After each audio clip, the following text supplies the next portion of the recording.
ইব্রাহিম আলাইহিস সালামকে যখন আগুনে ফেলে দেওয়া হবে, তখন জিবরাইল আমিন এসে বললেন, পয়গম্বর ইব্রাহিম খলিলুল্লাহ, আল্লাহ রাব্বুল আলামিন, আমি এসেছি, আল্লাহ দেখতেছে আপনার এই অবস্থা, তবে আপনি যদি বলেন আমি আপনাকে একটু সহযোগিতা করবো আগুন থেকে আপনাকে বাঁচানোর জন্য। পয়গম্বর ইব্রাহিম ডেকে বললেন, ও জিবরাইল, তুমি আমারে সহযোগিতা করার দরকার নাই, আমি যদি আগুনে পড়ি আর তাতে যদি আল্লাহ খুশি হয়, আল্লাহর খুশির জন্য আমি ইব্রাহিম একবার দুইবার না 1000 বার আগুনের ভিতরে জ্বলতে রাজি আছি।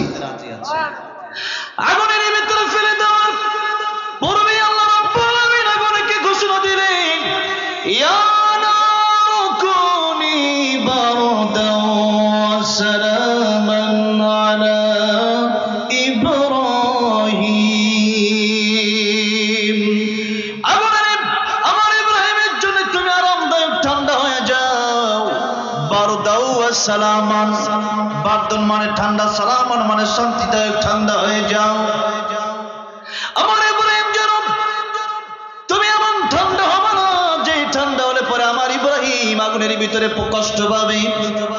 ইব্রাহিম আলাইহিস সালামের জন্য আল্লাহ রাব্বুল আলামিন আগুনকে এমন শান্তিদায়ক বানিয়ে দিলেন। 40টা দিন ইব্রাহিম আলাইহিস সালাম সে আগুনের ভিতরে ছিলেন। ইব্রাহিম আলাইহিস সালাম আগুনের ভিতরে থেকে বের হয়ে বললেন, পৃথিবীর মানুষেরা শোনো, তাম পৃথিবীতে আমি ইব্রাহিম যত জায়গায় গিয়েছি সমস্ত জায়গার চেয়ে ওই আগুনের ভিতরে আমি ইব্রাহিম যত শান্তি পেয়েছি, তত শান্তি আমি ইব্রাহিম দুনিয়ার অন্য কোন জায়গায় পাই নাই। আল্লাহু আকবার। যে ইব্রাহিমের জন্য আল্লাহ রাব্বুল আলামিন আগুনকে ফুলের বাগান বানাতে পারলেন, সে আল্লাহ বুঝি এখন নাই।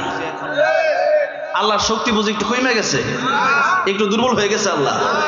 তাহলে যে আল্লাহ রাব্বুল আলামিন ইব্রাহিম আলাইহিস সালামকে আগুন থেকে বাঁচায়া সবচেয়ে শান্তির জায়গা করে দিলেন সে আগুনকে, সে আল্লাহ রাব্বুল আমিনকে যদি আমরা ডাকি, সে আল্লাহকে যদি আমরা চাইতে পারি, সে আল্লাহর মহব্বত যদি অন্তরে থাকে, তাহলে আমাদের জন্য আল্লাহ আগুনকে ফুলের বাগান বানাতে পারেন কি পারেন না?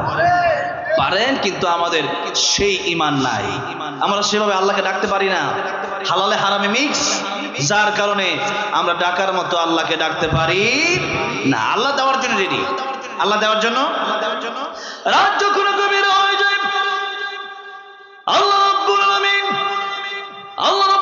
রহমতের দরজা তত খোলা হয়ে যায়, আল্লাহ প্রথম আকাশে চলে আসেন। আল্লাহর নবী বলেন, আল্লাহ পাক তখন তার বান্দাকে ডাকতে থাকেন, আলা মিন মুস্তাগফিরিন ফাগফির লাহু, আলা মিন মুস্তারজিকিন ফারজুকহু, আলা মিন মুবতালান ফাআফিয়াহু, আলা কাযা আলা কাযা হাত্তা ইয়াতলুআল ফজর। ফজর পর্যন্ত আল্লাহ রাব্বুল আমিন তার বান্দাকে ডাকতে থাকে, বান্দারে আয় আয়, কার গুনাহ আছে আমার কাছে ক্ষমা চা।